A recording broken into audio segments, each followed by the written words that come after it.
Tēnā koutou. Kei te whakarongo mai koutou ki Arrow FM, and it's time for another mad dash through the week on RAM. And it will be a mad dash because I've got a couple of interviews this morning. Alison Huata will be telling us a bit about the Waiata Māori Music Awards, and a bit later Jane Ross is coming in to talk with Tony Sutorius, who made the film documentary about Helen Kelly, the trade unionist, and that's on at the New Zealand International Film Festival. So let's crack on with a few events first before Alison phones in about 10 minutes.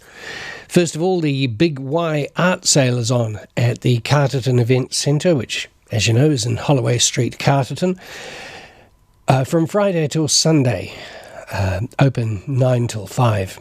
So the Big Y Art has become a major attraction at Carterton's Daffodil Festival. The giant cash and carry art sale is held on there at the Carterton Event Centre over 3 days, but I told you that. The main auditorium will feature over 1,500 beautiful two-dimensional artworks, mainly from Wairarapa artists, but also including artists from Tauranga, Hawke's Bay and Wellington. Big Y art sale. It's completely voluntarily run. Voluntarily? Is that a word? It is now. And artist managed, so many of the artists will be on site to chat to visitors and potential art buyers. In conjunction with that, we have artists in action at the number 23 gallery, which is 23 Holloway Street, Carterton. Also Friday, same times, 9 to 5, Friday to Sunday. And you'll be able to see local artists demonstrating a range of art techniques, get your portrait sketched, and even enter their fundraising rattle. Don't enter the rattle. It's just easier to enter a raffle to win a unique desk created especially for artists in action by Ngāi Kearney of Burnt Offerings. Yeah, over the course of this 3-day event, various artists on site will be showing their skills in calligraphy, ceramics, cloth creations, jewellery making, lino printing, stone painting, watercolour, woodblock painting and portraiture. Yeah, and they'll be selling more art by many Big Y art sale artists.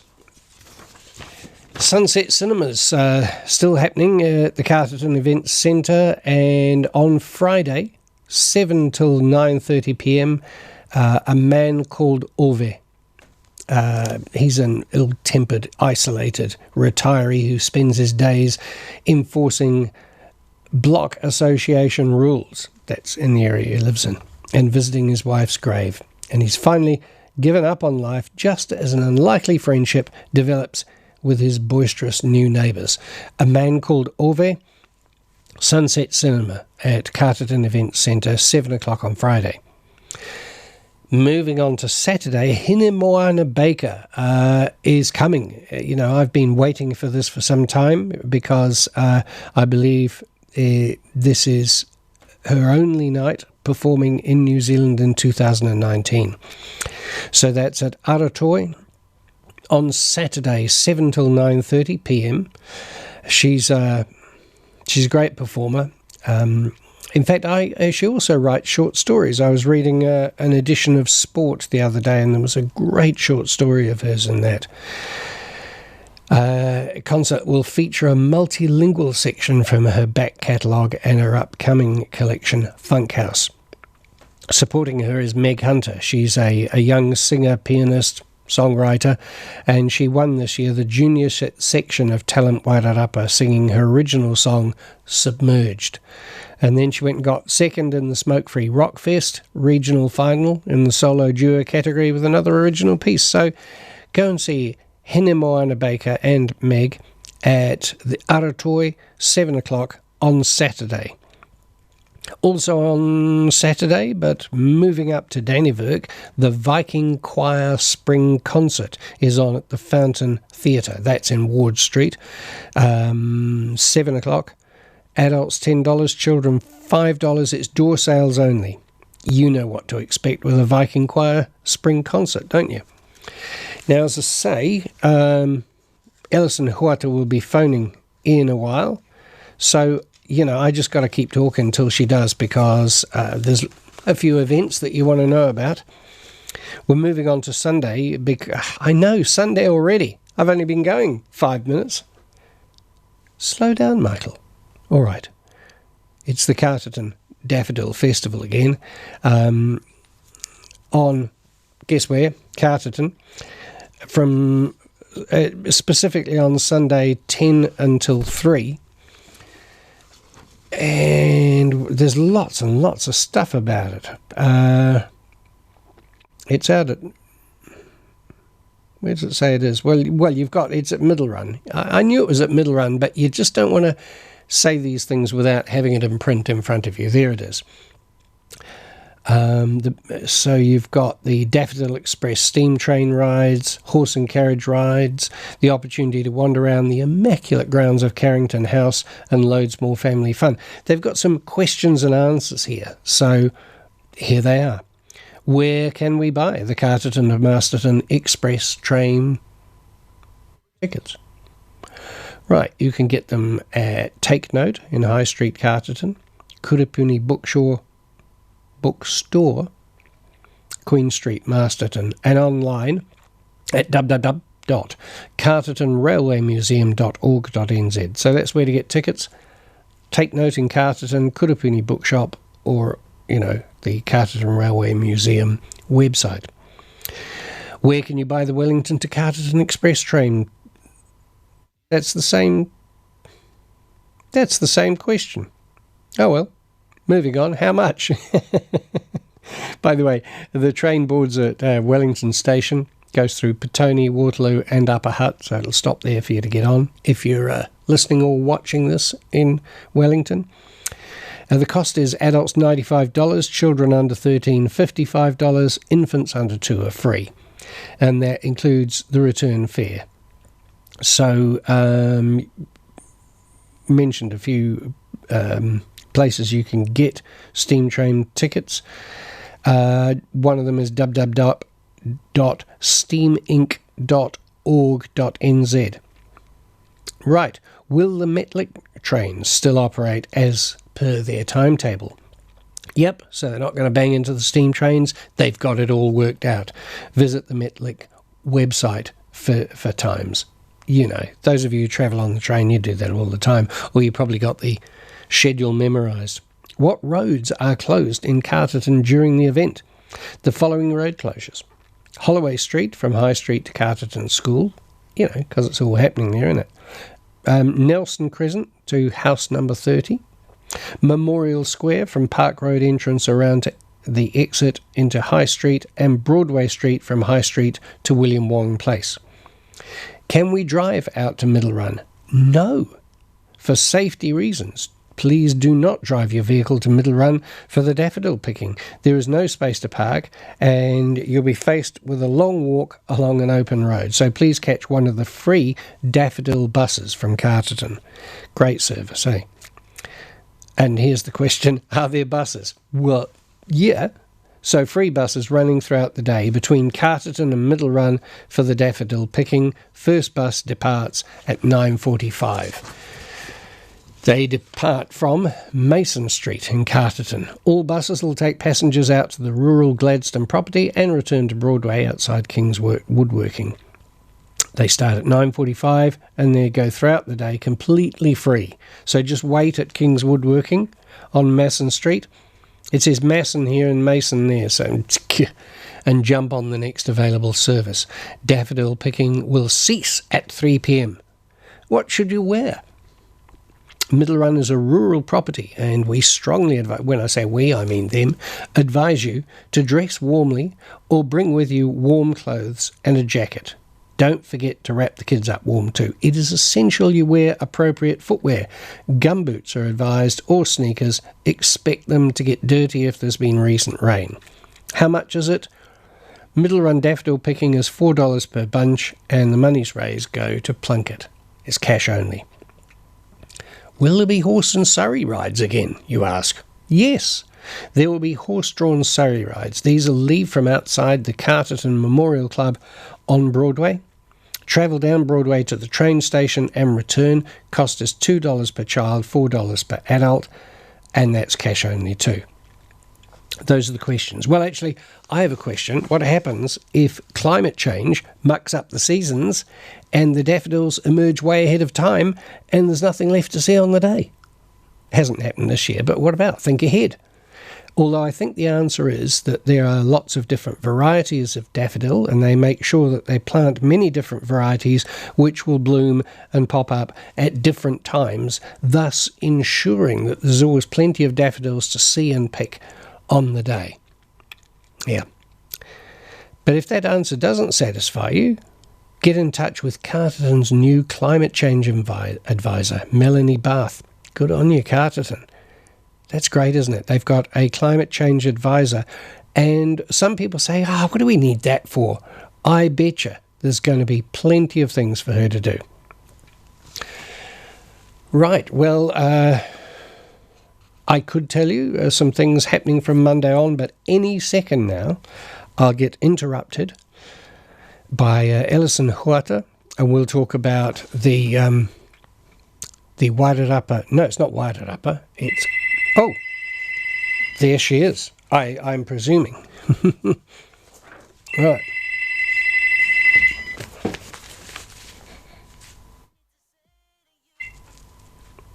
Ellison Huata, are you there?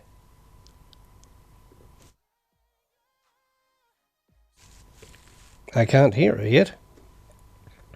Kia ora, Ellison, are you there? Well, I wonder what's going on. I'm not getting that. If you can hear me, Ellison, maybe you should phone again, and I'll try and figure out... Ellison, can you hear me? Yes, I can hear you. And I can hear you. I bet you were talking away there wondering, well, why? Of course I can hear. I finally figured out what I did wrong. Anyway. There you go. Tēnā koe, ko mai ka lau. Ki te pehe a koe. Oh, pai. God, Ellison, my inability to continue this conversation in Te Reo means we've still got a way to go, I guess. But, well, hey, at least the effort is there and you are trying, so that's the first step. Yeah. But I guess we have made strides since Hinewehe Mohi sang the national anthem exclusively in Te Reo Māori at the Rugby World Cup, and a few people were taken aback. Of course. It's definitely come a long way, and I just have to say for me personally, she did our country proud. She did, didn't she? Yeah. Yes. So how do you rate the health of Māori music these days? Its acceptance across the whole community.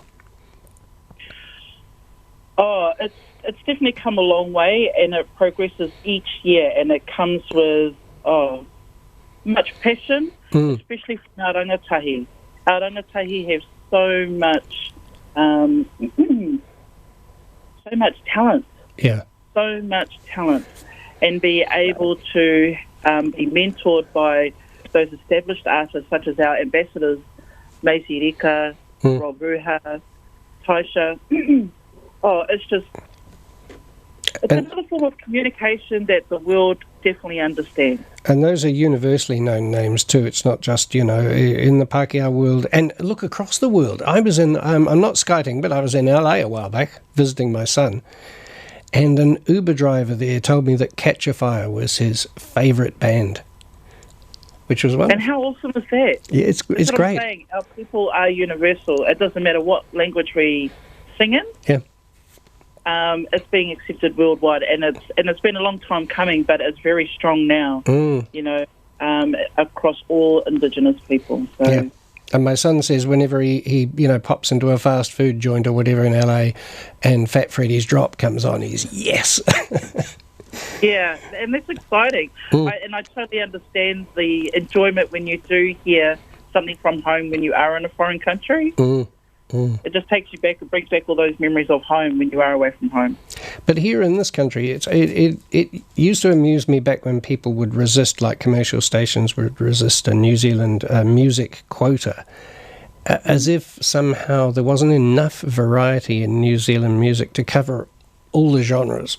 Anyway, we at ARA, we play exclusively New Zealand music during our non-program times, and our audiences are very happy. Yeah, you are correct in terms of the quota, especially for Māori music, or Māori music in Te Reo, I should say. We didn't, and I don't think we still have enough, but it's heading in the right direction, but it'll be great if it was a lot faster. Yeah. So when you're talking about, Māori music in Māori, I see you have got a best traditional album category in the Music Awards. Yeah.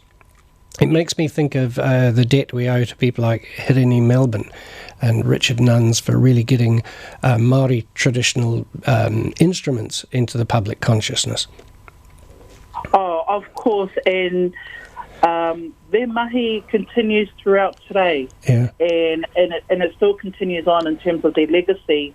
We have Pau Pau Pau, which started from that era, and what they do is that they mentor the youth through their program, and it's all through Hirini Melbourne that program actually started. So and it continues today, and from that program you've had the likes of Teeks come through there, you've had Pere Wihongi come through there, so it's very much alive. Yeah, and that influence is not just in one particular format, because we hear it in hip-hop. I've heard pūrere who are starting a few numbers in hip-hop and poia few, and it's found a place in every style of music. That's right. And it's been there for a while, but it's just that some others just are catching on to it now, but it's definitely been around for a long time, and something that we've definitely tried to pursue to keep that growth going. For it to be more, more acceptable into everyday life. Yeah. So back to the awards. By the way, I haven't even mentioned that we're talking about the Waiata Māori Music Awards at Club Hastings on Friday the 13th of September. That's a week away yet. Yes. And who are some of the finalists in the awards? Well, some of the finalists we have Amber Holly, Thea Lakoko, and Jaylee Ace, and they're the female solo artist finalists. And then for our best male, we have Tipene, Israel Star, and Pere Wihongi. Those are just to name a few finalists that are going to be there in the evening, and big bands who are also finalists, such as Witcher Fire and LAB, and it's just exciting to see all these artists come through, and the new material that they're putting through, and also the new talent that's coming through. For us, we've been very lucky because Thea, she's been around, a bit, but it's the first time she's actually come through into the Wairarapa Māori Music Awards, which is great. We're looking forward to having her with us this year. So apart from the people, new people, etc., you're also honouring with High Achievement Awards and Lifetime Achievements, people like Pixie Williams. That's a great thing. Tell us a bit about the people that you're giving those special awards to. Well, Trevor Maxwell, he is receiving the Keeper of Tradition Award. Now, his mahi that he has done with our hapahaka and everything that he has put into that, his peers that have put him through for the award. He's just done a lot for our Māori community in terms of hapahaka, and he's also part of the council in Rotorua. However, that's the mahi that we are honouring in terms of what he has done with that. Yeah, in the Kapahaka area. Yeah. So, and it's time that we have been doing it for a while, but it's paying homage to that, because it is mahi that can be thankless at times, but it's not just for that moment. It's like a life, and it's a life that he lives. So being able to honour him at that capacity is, for us, it's an honour to be able to honour him. And it's often the way that somebody that the public might know of. There's a flash of fame, but on either side of that, there's a long period of time working behind the scenes or most definitely in a particular area and really helping, as you say, to establish the foundations that other people are benefiting from. Yes, most definitely. So this is something I think people would be very happy to travel up to Hastings from Wairarapa for. How do we get tickets down here? You can go onto iTickets Yep. and purchase your tickets on there.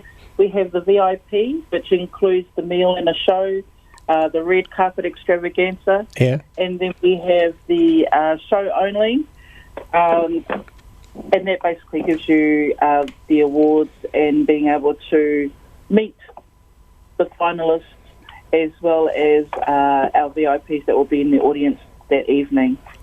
Well, that's a thrill to meet those people and enjoy their music. You've got guest artists too who are not up for awards but are performing on the night?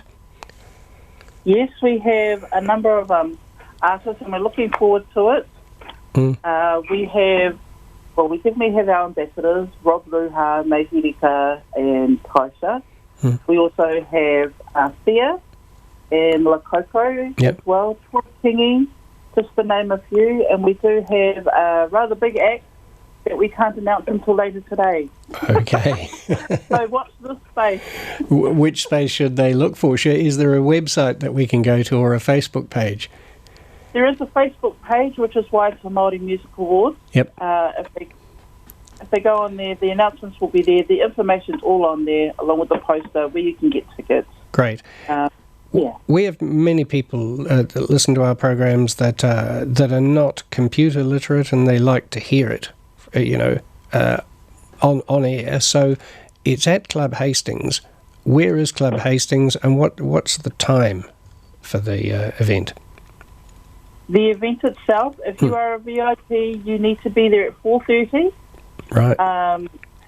4:30 it starts for VIP. They have the pre-dinner drinks and nibbles beforehand. You get to mingle, meet everybody there, rub shoulders with all the artists and other celebrities that will be there, and then dinner is served at 6:15. The awards itself, the ceremony will be starting at 7:30 p.m. Right, and Club Hastings is whereabouts in Hastings? Club Hastings is on the corner of Hastings and Albert Streets in Hastings. Great. There's no excuse, people. You've got all the information you need. Yes. Please, we look forward to having you all, and it'll be a great night of celebration, so hope you can join us. Oh, that's great. Thank you. Ngā mihi nui, and thanks for talking with me this morning. Kia kaha for the big night. And I think we'll end this interview with a track from one of the finalists, Te Kākano, with the Waiata Taku Ipu. Thank you very much. All right, then. Have a great day. Thank you. You too. Bye. Bye. Whoops, we can do without that noise. All right, come on, where's the Waiata I promised you?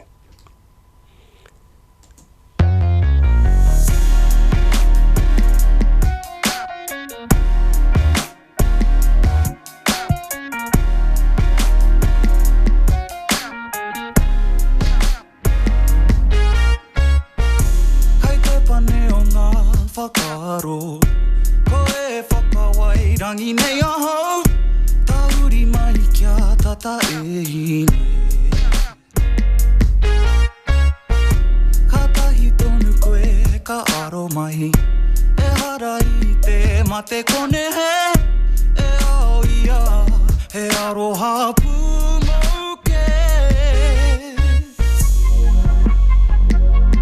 No mai da.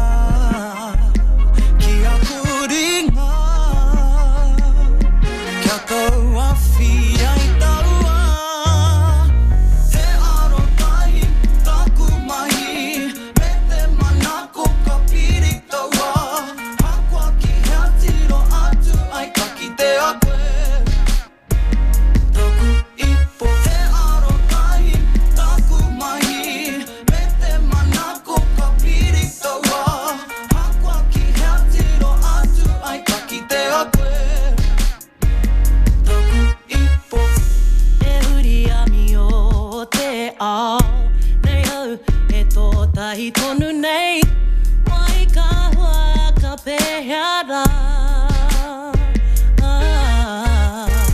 Ka tahi tonu o ka kite I te tahi hanga turu turua Papana te kiri I tō taera Tau mai rā Kia kuringa Kia taua whia I taua Te arotai taku mahi E te manako ka piritaua Hakua ki ngā tiro atu ai ka kite a koe Ka kite a koe Te arotai taku mahi E te manako ka piritaua Hakua ki ngā tiro atu ai ka kite a koe Taku ipo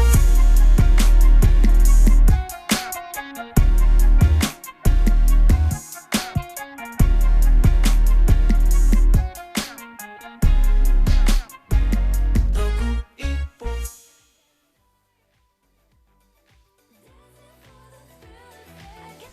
Well, that wasn't it? That was Taku Ipo. Now, as I said, in a little while, Jane, I was going to lie and say Jane will be here. Jane is already here. So, hang on, I'll just put a mic on for you. There you go, Jane. Hello. Oh, hello and good morning.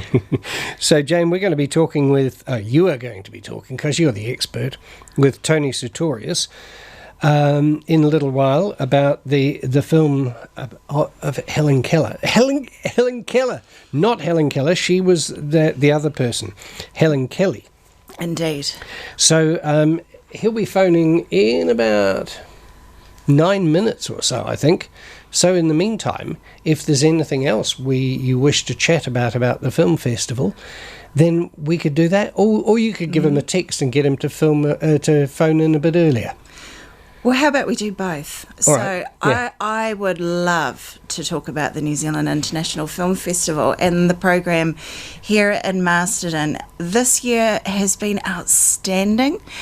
We've been getting sold out crowds. Audiences coming along.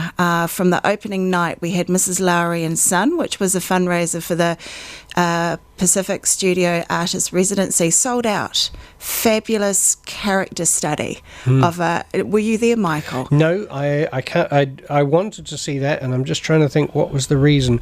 There was a valid reason to be elsewhere. I'm sure. It's one of those busy times of year as well as we enter into spring, but I've got to say the film festival is something that I mark into my calendar. I look forward to it. This is my happy time of year. And I get so excited around the release of the festival program, and I start marking out and making myself available for the entire 15 days. And I am averaging at least 2 films a day and holding down my day job and my night gig. So it is full on, but highly, highly enjoyable. What's your night gig? Well, I guess, promoting film and giving advice to budding filmmakers. And I had the absolute pleasure also of editing a script for a very good friend of mine, Christian Nicholson. He's working on a sequel to his epic science fiction debut feature film called This Giant Papier-Mâché Boulder is Actually Really Heavy. I've heard of this. You might have even mentioned it to me some other time. Well, here's the claim. It's the biggest low-budget science fiction film ever made in New Zealand, and it was just such a pleasure to be working on the sequel with Christian.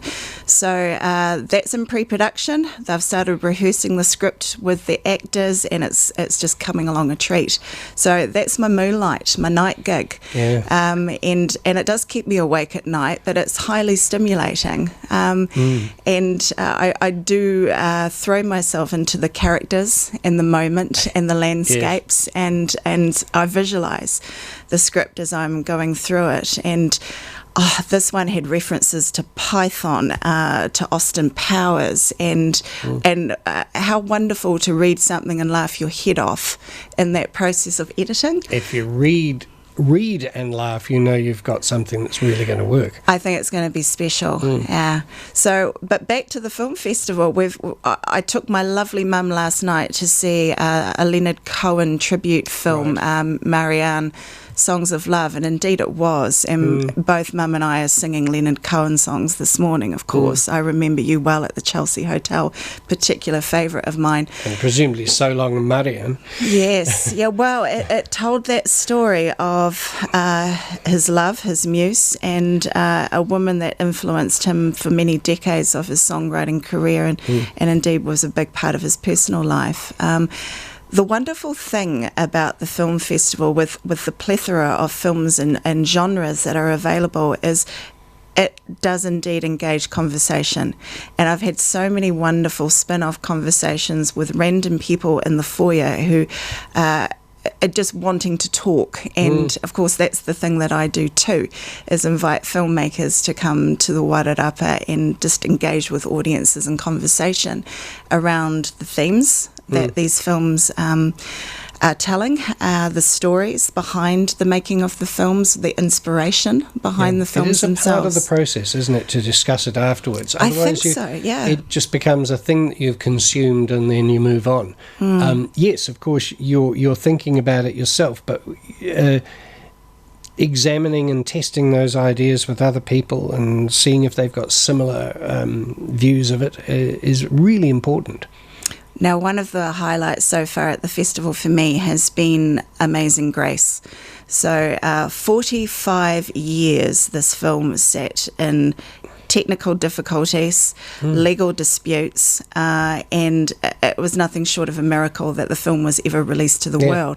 But to have it in our program here in Masterton and on a big screen with a fantastic sound system was really quite a special experience. We had the very charismatic Mark Rogers come and speak from the heart to introduce that film. He said to me, and this was over coffee one day, I have waited my entire life for this film. And I really, truly do believe that. And I've had many conversations with people since that screening because it was just so inspirational. Aretha Franklin was in her prime. She'd had her big hits around Atlantic Records with Say a Little Prayer, Respect, but this was taking her back to her roots as a gospel singer. And her father, the Reverend Franklin, was there and spoke about that time where they actually travelled together, Aretha as a child and a teenager, travelling around the States, engaging with different Baptist missionary churches. And that took her back to a time in her life where she was just so sparkling. And the glitz of Hollywood came through in that as well. We had shots of people like Mick Jagger and Charlie Watts in the background just clapping and really engaging with that music as well as the normal churchgoers and congregation. And it was just such a lovely blending of music and genre and just capturing Aretha in that moment of reflecting back and going forward with her life and her music as well. Yeah, it's wonderful that those events have now been released to us. They talk of the technical difficulties, one of which was that they didn't have a clapperboard. No, so they couldn't sync up the sound with the vision. Although I would have thought, I just wonder how much it's more to do with the wrangles over ownership and copyright and things. I think when you see the film, you understand. There's our call. So, hold that thought. I better put my headphones on, okay. Otherwise I won't be able to talk. I'm coming, Tony, I'm coming. That will be Tony Sartorius. Good morning. Are you there? Oh, there you are. Here I am. Hello. It's very good to have you on the program, and we're delighted that Jane is here, who will be asking you pertinent questions and having a good conversation. Good morning, Jane. Good morning, Tony. We're well here. We were just having a conversation around the New Zealand International Film Festival in general, so your timing is superb. Oh, fantastic. So I'd just like to lead in with saying how excited we are that you're coming to join us on Sunday, the 8th of September at 4:15 at the Regent 3 Cinemas. Very much looking forward to being in conversation with you and with the audience that's there as well. And I guess my first question, Tony, has to be, because I haven't actually asked you this question yet. How did the story come about for you? Did you know Helen personally? Was it something about her that was driving you to tell this story? Yeah, I did know Helen. Not super well, but we'd kind of, travelled in, intersecting circles in Wellington for quite a few years, probably for 15 years before I made the film. And, I'd worked on projects that she was involved in a few times, and I was just, there was a few things about her that I thought were awesome and quite interesting, but that just kind of sat in the back of my mind until suddenly the news came that she was terminally ill. And obviously that snapped everything into focus. So I gave her a ring, and actually the very first morning after she had finished her work at the CTU, we had a cup of tea, and I said to her, "What are you going to do?" She really didn't know at that stage, but I was pretty confident it would be interesting. So I suggested that I just tag along and film her doing whatever it was. And, that's about all we had, really, starting off. We didn't know how long that would last or how long it would continue to feel like a good idea. And we certainly didn't know what the film would end up consisting of. But, it actually turned out to work out very magnificently in the end, I think. It was really good. Can we talk about Helen as a person then? And what was it about her and her characteristics and her ways of being that actually produced a story for you? Well, that's a good question. Probably people will know, or at least sort of half know, that she had a pretty unusual background. She grew up in a household where her dad was very nationally famous as one of the senior leaders of the New Zealand Union movement, Pat Kelly. During the 60s and 70s, he was on television often, and she would talk about, the phone would ring and it would be, the Archbishop, or it would be the Prime Minister, and, this, that, and the other thing. And she grew up surrounded by, anti-apartheid activists and just this real maelstrom of the, I suppose, the left of that time, which was a very, time of enormous social upheaval and an enormous amount of challenge. And I think a lot of people have assumed that just made her what she was, but actually, I don't think it's quite as simple as that. A lot of kids grew up in those households at that time, and not too many of them turned into Helen Kelly. I felt that what really drove her wasn't so much her history as the values that came out of that history at quite a personal level. Not exactly the politics, but the view that, no, it's more than a view, just the really deep conviction she had that everyone she talked to, everyone she came across, was fully human. Nobody was a functionary. No one was the person who clipped your railway ticket or whatever. Everyone was a fully fledged human being, and she engaged with everybody that way, like they were all the same. They all had the same importance. And New Zealanders often think that that's something that we all do, right? It's kind of like one of these New Zealand values of this egalitarian society that we like to think we have. I tell you what, when you actually spend time around someone who actually does do that, you realise it's anything but universal. It's quite singular and really unusual to be around. And it changes a lot of things. And really, that's what fundamentally drove how she operated, I thought, and is perhaps more than anything the underlying story of the film. Well, that sounds really inspirational.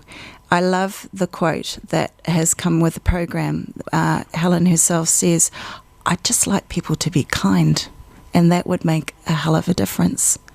And just in what ways did you see Helen engaging in that idea, that value of wanting to be kind, and how kindness can make a difference to our lives?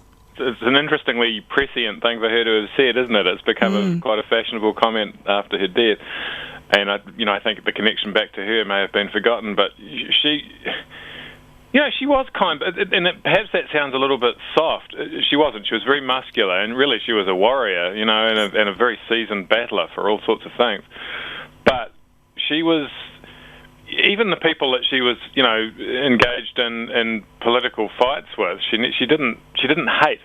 I never heard her. She was very really mad personally at anyone that she interacted with. She just thought that they had the potential to understand, and that things had the potential to get better. And I think she also recognised that, particularly when it comes to personal injustice, people really need to learn to find the strength and I suppose the stubbornness to overcome their social conditioning, that they should just put their heads down and suck it up, because that kills them. She gave people bravery in a way that's a little bit difficult to exactly pin down how, but she did. Everybody said it. When they were around her, they felt braver and more willing to stand up for themselves. And that's hugely important for people who have been denied justice. It actually gives them the ability to direct the horrible, the toxins of that experience outward, rather than just have it destroy them, which is exactly what it does if they just sit there with it by themselves all day. I would like to think of her as a kindness crusader and a hero, and we certainly need our heroes and to celebrate them in this way that you've done. The film is based around particular causes, and she was quite a natural activist around causes. Who made the contact? Did she find the cause, or did people call her and ask for her help? How did it work? And I guess your stories will come through about how those sorts of engagements with causes did come about. Yeah, well, I think actually one very important difference about Helen connects to what we were just talking about, is that she didn't really have causes, she had people.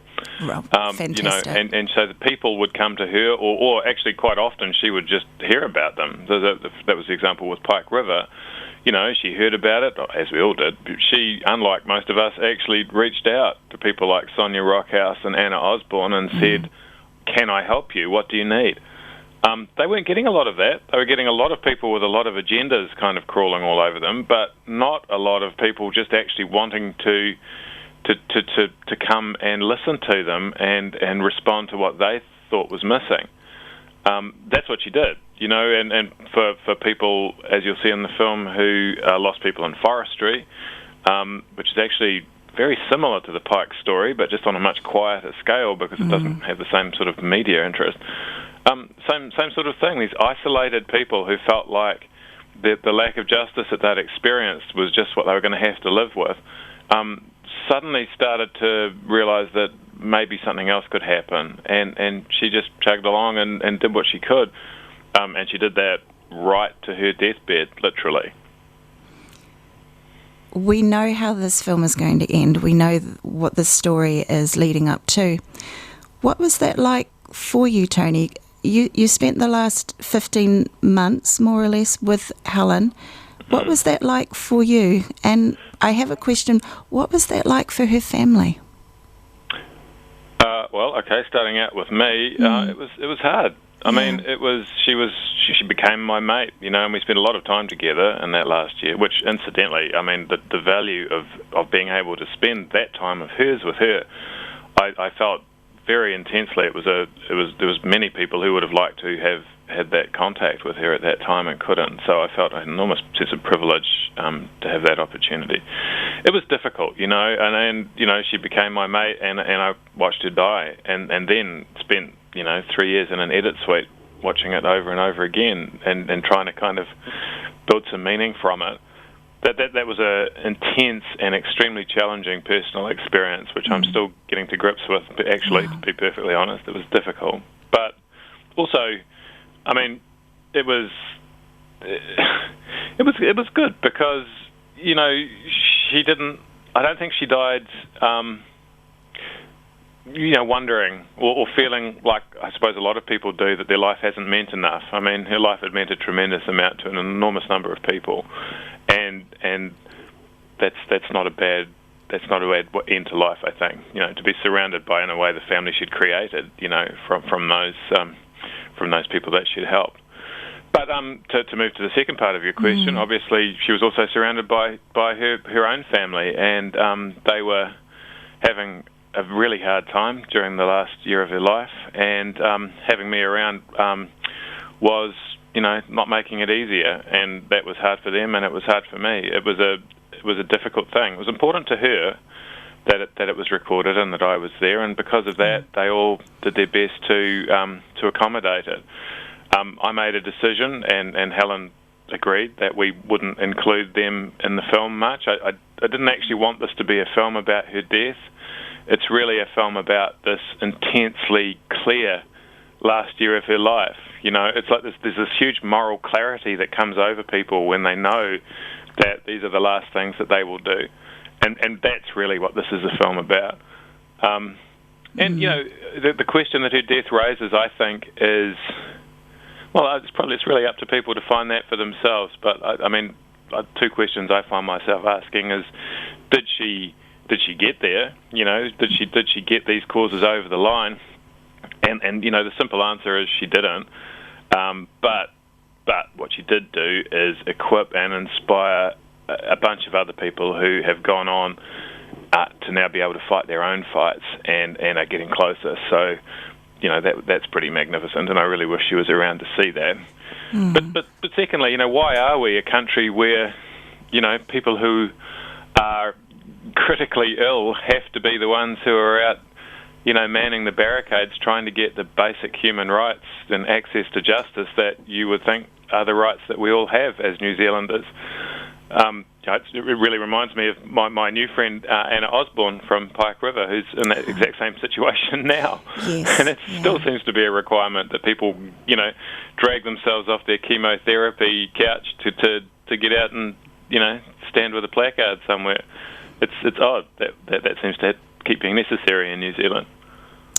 Well, I would like to thank you for giving her a voice in that last year, and to put her as a person and as an example of, she reinforces what it means to be the best of us as New Zealanders. And I want to really thank you, Tony, for making this film. And as difficult as it has been, it's a very, very important story.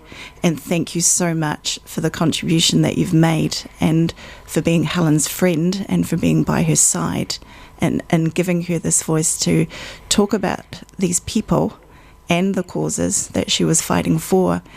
And if she was still with us, I know she would still be fighting for the people and causes that we should all be fighting for. Absolutely, no doubt about that. Thank you for what you said. I really appreciate that, and I really look forward to having a conversation with anyone who'd like to come along on Sunday and just talk about Helen and what she meant and what's still happening with the issues that captured her attention.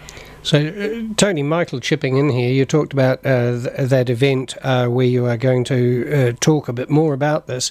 What are the details of that? When and where? Right. So you might need to help me with this. I believe this is at the Regent in Masterton, and the film itself is at 4:15 on Sunday. I would say that it's not a gigantic cinema, so anyone who wants to come would be quite wise to buy tickets ahead of time. You can do that on the New Zealand International Film Festival website. Go on there, choose Masterton from the menu, and look up Helen Kelly together. Thanks. No, you're right. We do know more about that than you. I was just thinking of, there's another event, isn't there, where you're going to be interviewed, and Well, Tony is going to be interviewed with some of our local media studies students on East FM, which we're very much looking forward to. So we've got some community engagement lined up in addition. So we've got 4:15 at the Regent 3 Cinemas. The screening begins at that time, followed by a conversation with Tony and the audience. We really do encourage people to book ahead, reserve, come along, and be ready, and with your best questions. We look forward to that. And then, yes, you're right. We've organised, Tony's, you're a very community-minded person, so thank you so much for encouraging our up-and-coming local media studies students. I'm really looking forward to being at my old school, Makota College, and spending some time with them too.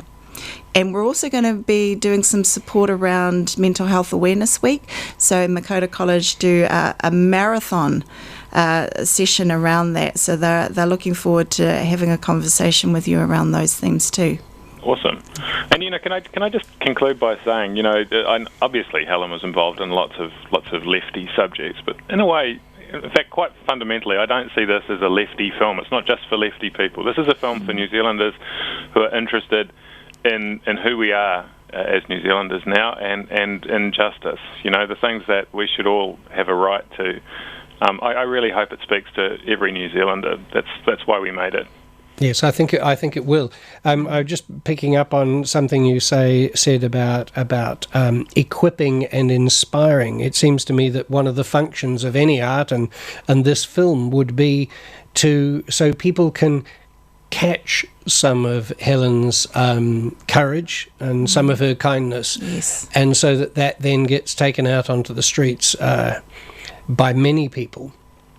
Yeah, I really hope that the film inspires people to look at the things in their life, in the world around them that they feel aren't quite right, and actually feel like they don't just have to feel sad about it, they can actually act. That's what she did. I mean, and it seems like a small step to take, but it's one that we seem to find quite hard to just step across. But it isn't hard. It's actually quite easy. We do, and we need to continue to be encouraged. But I'd like to offer a little bit of hope and say that we seem to be in an era now, possibly because there's some appalling things happening in the world, where school children are taking to the streets. People, all sorts of people are out there saying, it might be a little late, but we're going to try and change things. Look, one thing that's really clear in the film, and it's something that I still haven't quite worked out because it troubles me a lot, but it's clear that our culture has filled a lot of us with a lot of hesitation about standing up for ourselves and about, starting out the way you always start out in social activism, where you're the only one who thinks it. And so we're very scared of that situation, and we pull back. Helen never pulled back. She didn't care if everyone agreed or no one agreed. If she was short, she would talk. And that's a very important thing for New Zealanders to think about. And even certainty doesn't have to be a necessary condition to take action, or at least put yourself in a situation where you may learn enough to find out what is right and what to be certain about. We need to ask those questions, don't we? We need to ask them of each other, and ask them of our politicians. It's a good time right now on local body politics. It's the perfect time to be turning up and actually putting things on the agenda if they're important to you. Just turn up and do it. Anyone can. Don't wait for someone else to come and do it. Great. Hey, thank you very much. It's been good listening to both of you talk. And thank you, Tony. And I hope you enjoy your time at Makota College. I think that'll be a lot of fun. It will, yeah. Fantastic. Looking forward to it. Thanks for calling, and I'm glad that I eventually managed to answer the phone successfully. Well done. Yeah. See you Sunday, Tony. See you then. Thank you. Bye. Bye-bye. Whoops, I cut him off abruptly and rudely, but there we are. Jane, thank you very much. I'm going to play a little bit of music now, also from the one of the entrants at the Waiata Māori Music Awards. This is NRG Rising with Tanerore.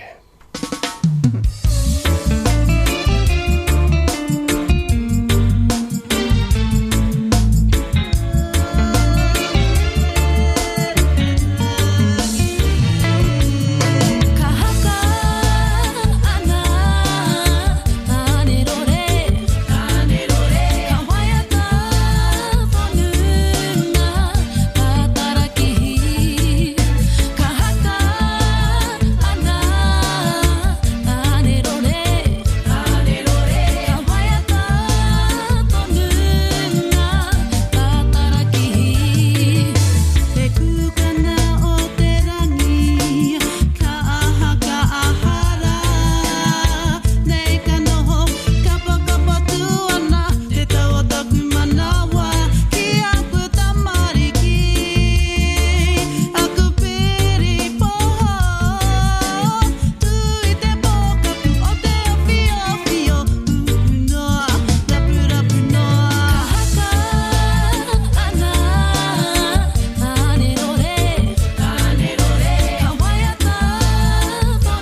going to talk over the top of NRG Rising. I hope you don't mind, because there's a few more things to tell you about before I finish the program.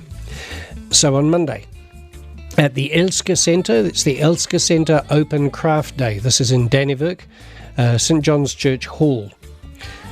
On Tuesday, from 10 until 2, let me see. They provide warm, friendly environments and a range of activities tailored for older people, including social activities, games, gentle exercises, guest speakers, entertainment, and outings. So it's a free open day. At the Carterton Events Centre on Tuesday, also 7:30 is a Taste of Ireland. They're the world champion Irish dancers direct from the West End's Lord of the Dance. Wow.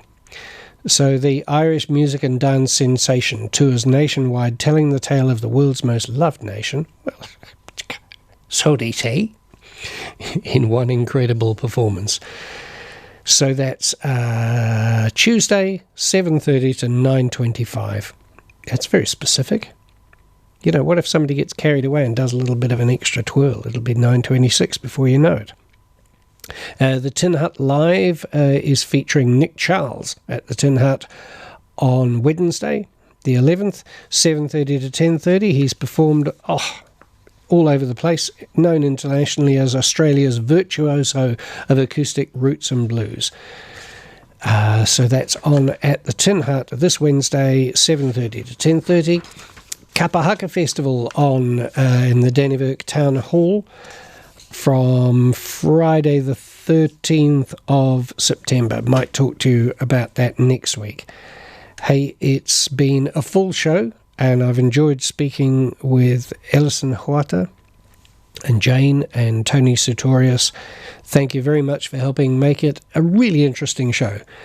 Got to go now because time marches on. Tempus fugit, as they say. Back to the music.